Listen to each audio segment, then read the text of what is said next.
आसनसोल दक्षिण के विधायक अग्निमित्र पाल ने आरोप लगाया है कि सलानपुर क्षेत्र स्थित कारखानों से निकलने वाले प्रदूषण और डस्ट के कारण इलाके के कई लोग गंभीर बीमारी सिलिकोसिस से पीड़ित हैं और कुछ लोग की मौत हो गई है। विधायक ने भाजपा कार्यकर्ताओं के साथ पीड़ित मरीज एवं मृतक के परिजनों से मुलाकात कर उनके साथ खड़े रहने का आश्वासन दिया। सलानपुर ब्लॉक के देंदुआ इलाके में कई रेमिंग मास कारखानों में दिहाड़ी मजदूर पर कार्य करने वाले श्रमिकों को हो रही गंभीर सिलिकोसिस बीमारी बीमार एवं मारे गए सभी श्रमिक लंबे समय से जुड़े थे। उक्त उद्योगों से बीमार होने के बाद इलाज के लिए जिला अस्पताल पहुंचे, जहां चिकित्सकों ने रिपोर्ट पुष्टि न होने के बावजूद भी टीबी की दवाइयां दी थी।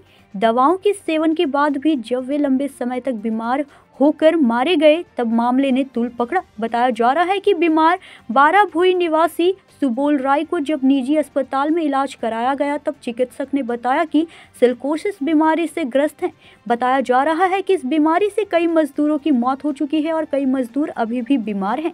मामले की सूचना पाकर आसनसोल दक्षिण विधायक अग्निमित्र पाल ने गुरुवार को देंदुआ के रामडी एवं बंजेमिहारी कोलियरी पहुंचे, जहां उन्होंने रामडी निवासी मृतक सुबोल रॉय, जगन्नाथ रॉय के परिजनों एवं बीमारी से ग्रस्त मरीज मनीलाल हेम्ब्रम से मुलाकात की, जहां उन्होंने बीमारी से ग्रस्त मजदूरों एवं मृतक मजदूरों के परिवार से मुलाकात की और साथ रहने का आश्वासन दिया।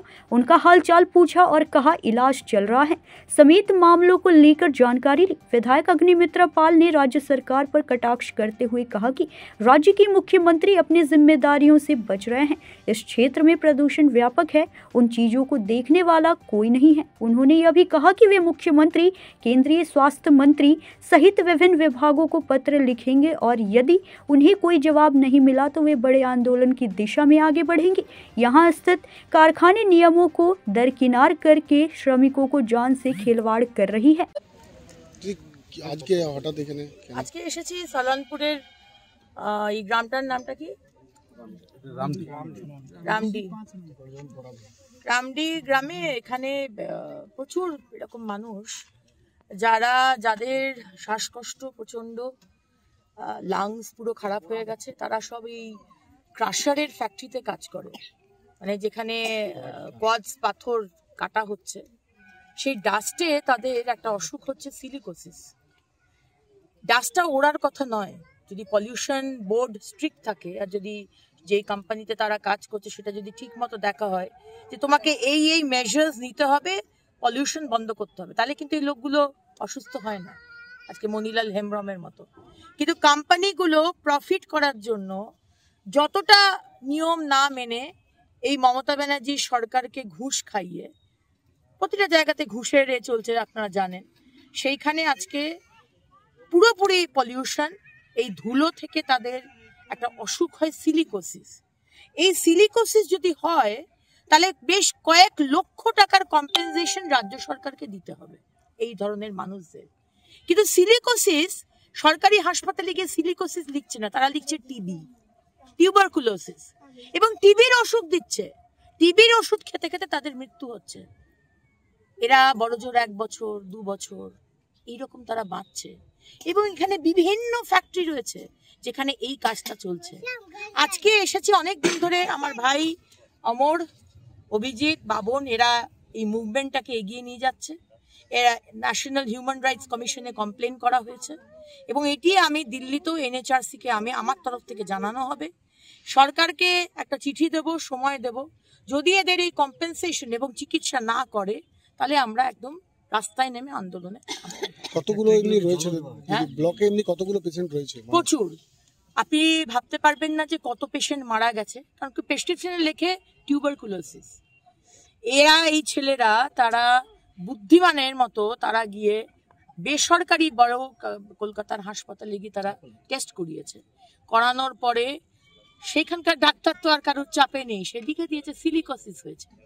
ওষুধটা দিচ্ছে টিবির হয়েছে, কিন্তু সিলিকোসিস তার একমাত্র কারণ যাতে কম্পেনসেশনটা না দিতে হয়।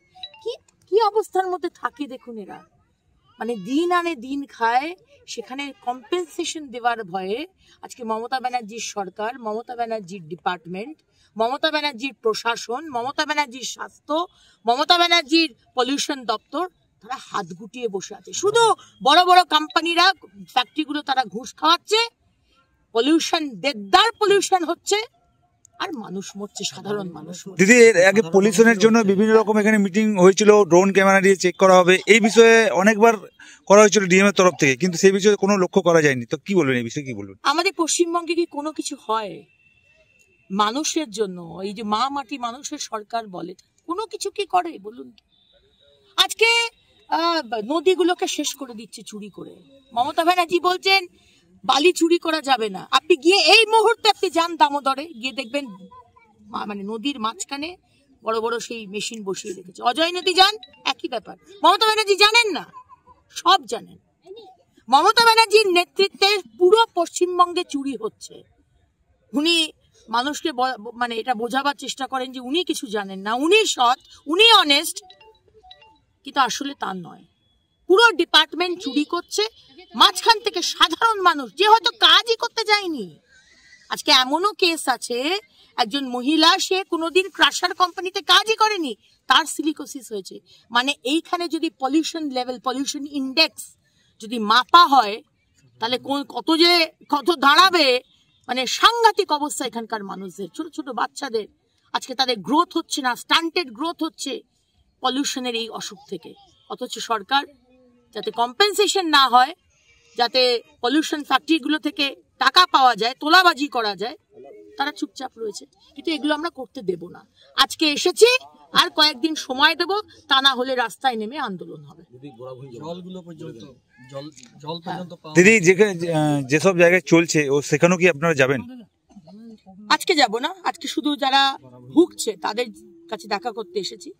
কারণ তারা, আমার এখান থেকে যাব বোরাভুই গ্রাম, সেখানে অনেকে আছে, অনেক মানে বোধহয় 17-20 জনের আমাদের কাছে নাম আছে। তার মধ্যে প্রচুর জন অলরেডি মারা গেছেন এবং অমর সেটা নিয়ে এনএচআরসিতে জানিয়েছে। এটা একটা বিরাট সমস্যা, বিরাট প্রাণের সংকট। আজকে এগুলো কিন্তু আমরা বরদাস্ত করব না। ঠিক আছে। आसनसोल से सत्यनारायण सिंह की रिपोर्ट।